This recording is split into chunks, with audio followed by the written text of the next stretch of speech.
Hello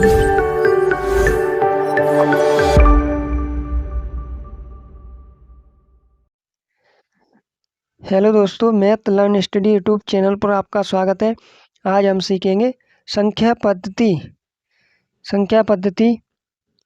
सीखेंगे, इससे सवाल करेंगे।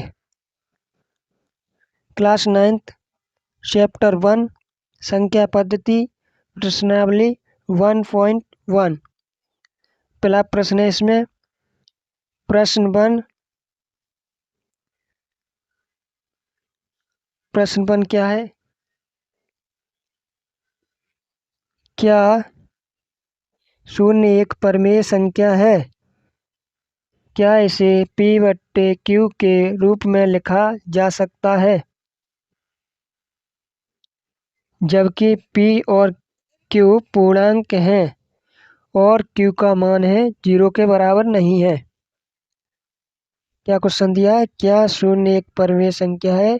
क्या इसे P/Q के रूप में लिखा जा सकता है जबकि P और Q पूर्णांक हैं और Q का मान 0 नहीं है? तो यहाँ लिखेंगे हाँ, हल लिखेंगे हल, फिर लिखेंगे हाँ। हाँ, अब इसका उत्तर देंगे।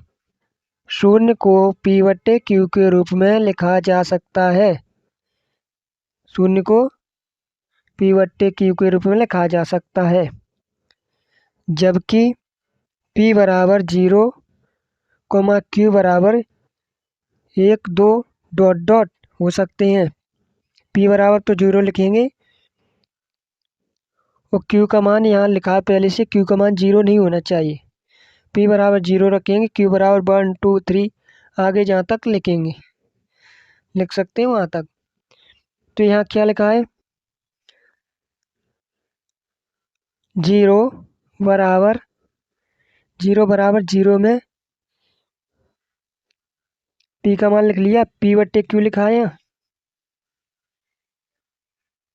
P/Q।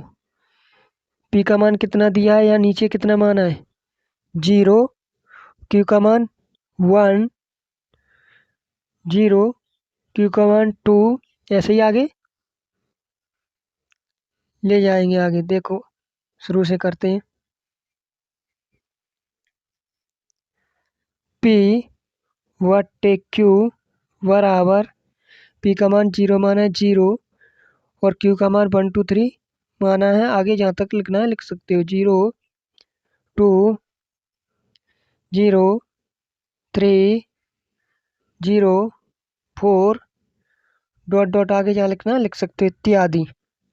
तो इसका मान 0 में 1 का डिवाइड 0 में 1 का भाग देंगे तो भी 0 आएगा, 0 में 2 का भाग देंगे तो भी 0 आएगा, 0 में 3 का भाग देंगे तो भी 0 आएगा और 0 में 4 का भाग देंगे तो भी 0 आएगा। तो यहाँ लिखा है यहाँ P और Q पूर्णांक हैं और Q का मान 0 नहीं है। Q का मान 0 नहीं है, तो ये यहाँ सॉल्व हो गया। अब इसमें अगला प्रश्न है। अगला प्रश्न क्या है? अगला प्रश्न दिया है प्रश्न नंबर 2। 3 और 4 के बीच में 6 परिमेय संख्याएं ज्ञात कीजिए। 3 और 4 के बीच में 6 परिमेय संख्याएं ज्ञात कीजिए। तो यहाँ क्या करेंगे? सबसे पहले यहाँ 3 और 4 के बीच 6 परिमेय संख्याएं ज्ञात करनी है। हमें क्या करना है? 3 और 4 के बीच 6 परिमेय संख्याएं ज्ञात करनी है। अतः 3 और 4 के बीच की ये लिख लेंगे। इसके बाद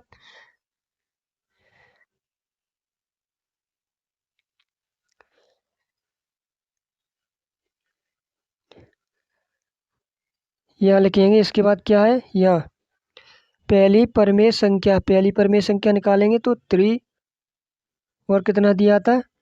3 और 4 के बीच में, तो 3 और 4 लिख लेंगे। 3 और 4 लिख लिया। ये रहा 3, 4 लिख लेंगे।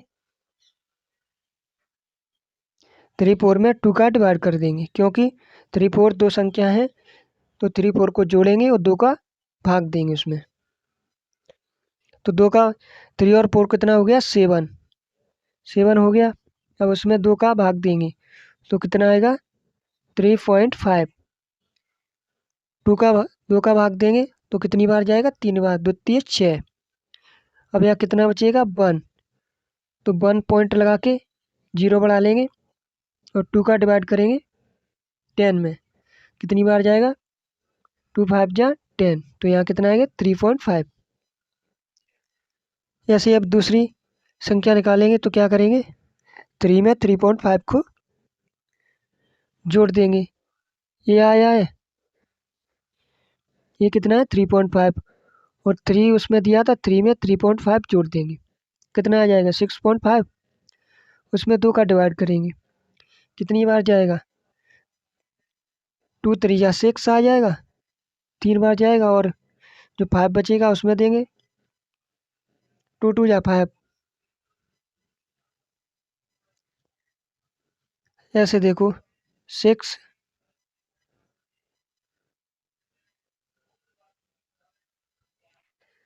6 कितना लिखा है 6.5। इसमें 2 का डिवाइड करेंगे, 2 3 या 6 पॉइंट लगा लिया। अब इसमें 5 में देंगे 2 2 या 4 और पॉइंट लगाने के बाद फिर इसमें बढ़ा सकते हैं। यहाँ कितना बचा 2 2 या 4 हो गया 1। अब 0 बढ़ाएंगे 2 5 जा 10, ये आ गया 3.5। ऐसे ही अब 4 में 3.5 जोड़ेंगे, तीसरी संख्या निकालेंगे तो 4 में 3.5 जोड़ेंगे तो कितना हो जाएगा 7.5। 7.5 में भी 2 का डिवाइड करेंगे तो कितना हो जाएगा ये 2 3 या 6 और यहाँ बचा 15। 15 में कितनी बार जाएगा 2 का 15 में 2 7 जा 14, एक बचा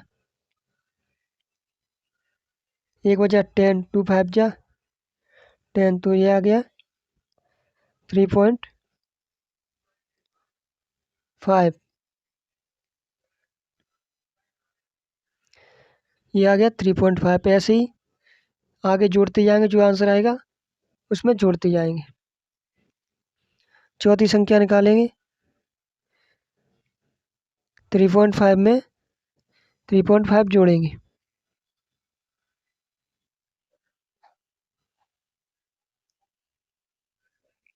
ये दिया कितना है।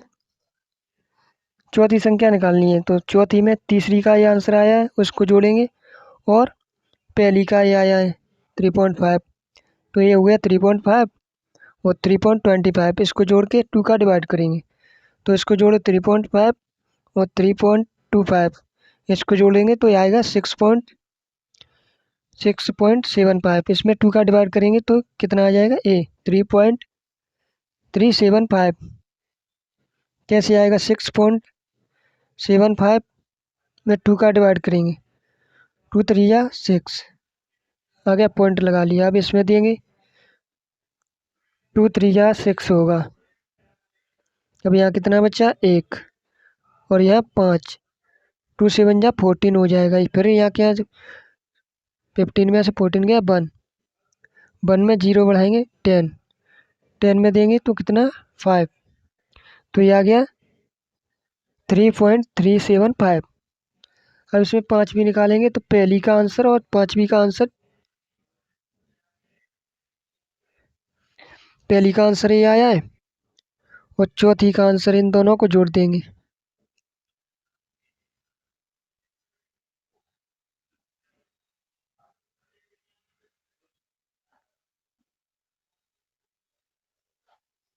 पांचवी निकालेंगे, इसको जोड़ेंगे 3a, ए वाली और ए 4 इनके बीच में निकालनी है। इसको जोड़ के ये आ जाएगा 7.75 अपॉन 2। इसमें डिवाइड करेंगे, भाग देंगे 3.875, ये आ जाएगा। छठी निकालेंगे तो पहले 3 ये जोड़ दिया, 3 वाला 3 और 1, ये 3 में कितना आया ये वाला कितना हो जाएगा, इसको जोड़ के डिवाइड कर देंगे।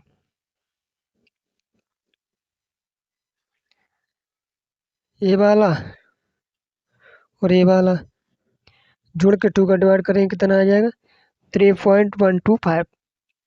हमें नीचे लिख देंगे, अतः 6 अभीष्ट परमेय संख्याएं 3.25, 3.375, 3.5, 3.75, 3.875, 3.125।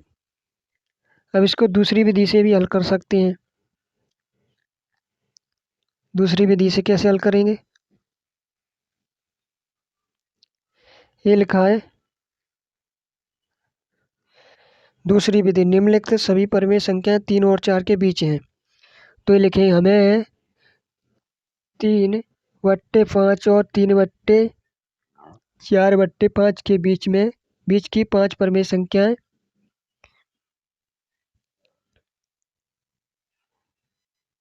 नहीं, अभी वो वाला इसका नीचे है।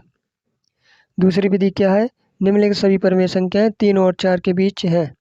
तो इसका आंसर ये है। 3 और 4 के बीच कैसे लिखेंगे, 3.1,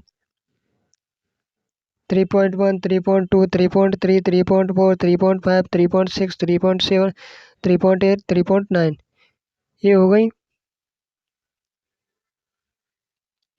अब इनमें से कोई भी 6 लिख देना है। ये कितनी हो गई, 1, 2, 3, 4, 5, 6, 7, 8, 9 हो गई। इनमें से 3 और 4 के बीच में 5 कितनी पूछी है, उसमें 6, तो इनमें से लिख देना कौन सी भी। अब इनमें से कोई भी 6 संख्या ले सकती हैं, कौन सी भी हो सकती है 3 और 4 के बीच की। ये 9 दिए, 9 में से कौन सी भी 6 लिख सकती हैं। अब अगला प्रश्न है, कौन सा है 3। 3 में क्या दिया है, 3/5 और 4/5 के बीच 5 परमेय संख्याएं ज्ञात कीजिए। क्या है, तीसरा प्रश्न, 3/5 और 4/5 के बीच 5 परमेय संख्याएं ज्ञात कीजिए। तो इसको हल करते हैं। देखो, अब इसमें दिया है, हम हल लिखेंगे सबसे पहले। क्या हल में क्या लिखेंगे, हमें 3/5 और 4/5 के बीच की 5 परमेय संख्याएं ज्ञात करनी है। क्या करना है हमें, 3/5 और 4/5 के बीच में 5 परमेय संख्या ज्ञात करनी है। तो सबसे पहले यहाँ करना है चूंकि 3/5, 3/5 लिखा है, इसमें 3 में 5 का भाग देंगे तो कितना आ जाएगा, ये लिखा है 3, 5। अब इसमें 5 का भाग देंगे तो सबसे पहले भाग नहीं जा रहा है, तो भाग की पॉइंट लगाएंगे, फिर यहाँ 0 बढ़ाएंगे, कितना हो गया 30। तो 5 का 30 में देंगे डिवाइड, 5 6 जा 30, तो क्या आ गया यहाँ 0.6, 0.6। या इसको ऐसे भी लिख सकते हैं 0.60, उसका आंसर कुछ नहीं है, 0 लगा सकते हैं आगे।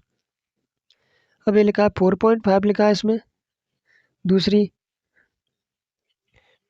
उसमें भी देंगे, 4 में 5 का नहीं जाएगा तो पहले पॉइंट लगा लो, 0 तो पहले लगता है, पॉइंट लगा लो या 0 बढ़ा लो, कितनी बार जाएगा, 5 8 जा 40, यहाँ कितना आएगा 8, तो ये आ गया 8, और पीछे 0 लगा लो तो भी कोई अंतर नहीं आता है। अब इसमें लिखेंगे, इसलिए 5 अभीष्ट परमेय संख्या है। क्या है, 0.60, 0.60 लिखा है, उसमें एक एक बढ़ा दो, 0.61, 0.62, 0.63, 0.71, 0.72, कोई भी लिख सकते हैं आगे पीछे। यहाँ 0.64 हो सकता है, 0.65 हो सकता है, 0.66 हो सकता है, 0.67 हो सकता है। ये तो कौन सी भी लिख सकते हैं, तो ये चार्ट के उसमें से लिखी है, 0.61, 0.62, 0.63, 0.71, 0.72। अब अगला प्रश्न करते हैं, यहाँ ये तीसरा सॉल्व हो गया। अगला है 4। इसमें क्या दिया गया है,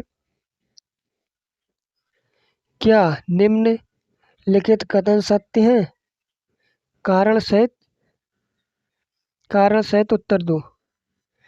क्या निम्नलिखित कथन सत्य है? कारण सहित उत्तर दो। पहला क्या है? प्रत्येक प्राकृत संख्या एक पूर्ण संख्या होती है। तो इसका आंसर है हाँ। क्या है आंसर? हाँ, प्रत्येक प्राकृतिक संख्या पूर्ण संख्या होती है। तो इसका आंसर हो गया ए। उसने पूछा है प्रत्येक प्राकृतिक संख्या एक पूर्ण संख्या होती है, तो हाँ होती है, ये लिखा है आंसर। अब इसका दूसरा है प्रत्येक पूर्णांक संख्या एक पूर्ण संख्या होती है, तो इसका आंसर आ गया।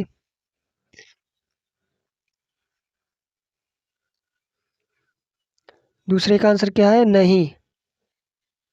नहीं, नहीं होती है। क्यों नहीं होती है? क्योंकि ऋणात्मक पूर्णांक पूर्ण संख्याएं नहीं हो सकती। क्योंकि जो माइनस वाली संख्याएं होती हैं, जो पूर्णांक नहीं हो सकती, पूर्ण संख्याएं नहीं हो सकती, पूर्णांक पूर्ण संख्याएं नहीं हो सकती। तो इसका आंसर ये हो गया। तीसरा प्रश्न क्या था? तीसरा और देखो, प्रत्येक परमेय संख्या एक पूर्ण संख्या होती है। प्रत्येक परमेय संख्या एक पूर्ण संख्या होती है, तो इसका आंसर है नहीं। क्या है? नहीं होती है। क्योंकि भिन्नात्मक परमेय संख्याएं जैसे 5/8 आदि पूर्ण संख्याएं नहीं हो सकती। क्यों नहीं हो सकती? जो बट्टे के रूप में लिखी जा सकती है वो परमेय संख्याएं नहीं हो सकती। भिन्नात्मक जो भिन्न के रूप में लिखती हैं वो पूर्ण संख्याएं नहीं हो सकती हैं। तो दोस्तों, आज के लिए बस इतना ही।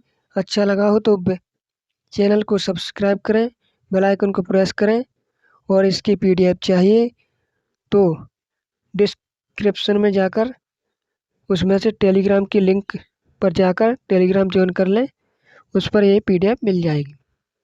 तो आज के लिए बस इतना ही। थैंक यू, धन्यवाद।